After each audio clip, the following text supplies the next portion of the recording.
कोई ग्रह नक्षत्र जैसे आप कह हाँ जी, सकते हो हाँ कि जी। ये अगर आपके कुंडली में है जी। तो ये आपके फाइनेंस के फेवर में होते हैं, लाइक हाँ जी, वो हाँ आप जी, क्या बिल्कुल। बताना चाहोगे जिससे कि वो कम से कम अपने एस्ट्रो वाले से पूछ सके, हाँ, हाँ, क्योंकि हाँ। मुझे जो लगता है सारे एस्ट्रो वाले स्टॉक एक्सपर्ट नहीं होते।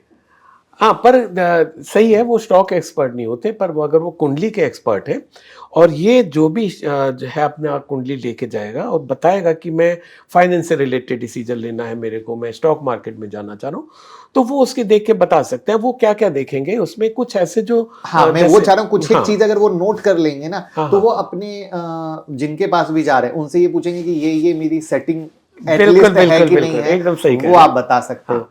एक्चुअल में जो हमारा जो चार्ट बना होता है उसमें हर कोई जानता है 12 घर होते हैं, ठीक हम्म। है? हर घर किसी न किसी चीज़ को सिग्निफ़ाई करता है। करेक्ट।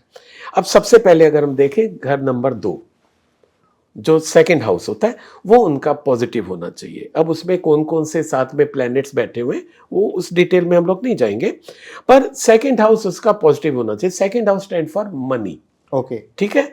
उसको मनी कहाँ से मिलेगी? सेकंड हाउस से। अगर सेकंड हाउस में कोई नेगेटिव हिट आ रहा है, तो उसको मनी नहीं मिलेगी। कोई उसका ऐसा प्लैनेट जो उसका साथी नहीं है, उसका दोस्त नहीं है, उसका फ्रेंड नहीं है, तो उसको नहीं मिलेगा। तो सबसे पहले जो उनके जिन भी गुरु के पास जाएँगे, वो उनका सेकंड हाउस चेक करेंगे। करेक्ट, ये हुआ ना कि पहला पॉइंट। हाँ। ठीक है? और दूसरा अगर हम लोग बात करें हाउस नंबर 5 की। हाउस नंबर 5 जो है, ये आपका स्टॉक मार्केट से रिलेटेड होता है। ये आपका अगर मजबूत है, वो आपका फेवरेबल है, तो आपको उससे गेन्स आने की पूरी-पूरी संभावना आ रही है। ठीक है? ओके। इसके बाद आता है एक आपका हाउस नंबर 11। 11 तो प्योर आपका गेन्स, फाइनेंस से गेन, वर्किंग से गेन, है ना? आपकी जो इच्छाओं की पूर्ति।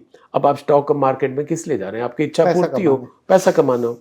ठीक है? सही है। तो वो आपका मजबूत होना चाहिए। वहाँ पर कोई एंटी ग्रह नहीं होना चाहिए, वहाँ पर कोई नेगेटिव हिट नहीं होना चाहिए।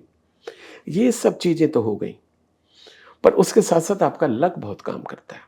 तो आपका जो 9वाँ खाना है, वो भी आपका फ़ेवरेबल होना तो चाहिए। 9वां खाना लक का होता है। 9वाँ खाना लक का होता है। ओके। ठीक है? ओके। तो आप यूँ कह लो कि जो आप कैरी कर रहे हो ना पास्ट कर्मास, वो उसका है। तो जो भी आपको इस जन्म में मिल रहा है because of that 9th house, 9th bracket, तो वो आपको कितना देने को तैयार बैठा हुआ है। तो second house, 5th house, 9th and 11, ये आपके परफेक्ट होने चाहिए। अब इसमें वो क्या-क्या देखेंगे पंडित जी, हम वो भी बात कर सकते हैं कि इसमें किस-किस चीज़ का, जैसे कि सेकंड हाउस है, उसका लॉर्ड क्या हो जाता है? वीनस। ओके। अब वीनस क्या करता है? लग्ज़री का द्योतक ओह। है कि अच्छा। नहीं? Money, luxury. तो अगर आपका सेकंड हाउस डिफेक्टिव है बॉस, उसमें कोई नेगेटिव हिट आ रहा है, कोई एंटी प्लैनेट बैठा हुआ है, तो आपको लग्ज़री नहीं मिलेगी, आपको पैसा नहीं मिलेगा, है ना? ओके। लक आपका फ़ेवर नहीं कर रहा है। सब कुछ अच्छा है, तीनों खाने अच्छे बैठ गए हैं, लक आपका फ़ेवर नहीं कर रहा है। कुछ ना कुछ ऐसा हो जाएगा कि आप वो नहीं कर पाओगे। बट ये एटलीस्ट जितना मैं समझ पा रहा हूँ कि ये इसी बेसिक चीजें हैं कि कोई भी इंसान अपने को भी गुरु मानता है, एटलीस्ट वो वहां से जाके ये चीजों को चेक करवा सकता है। हाँ, ये तो आपके हाउस हो गए।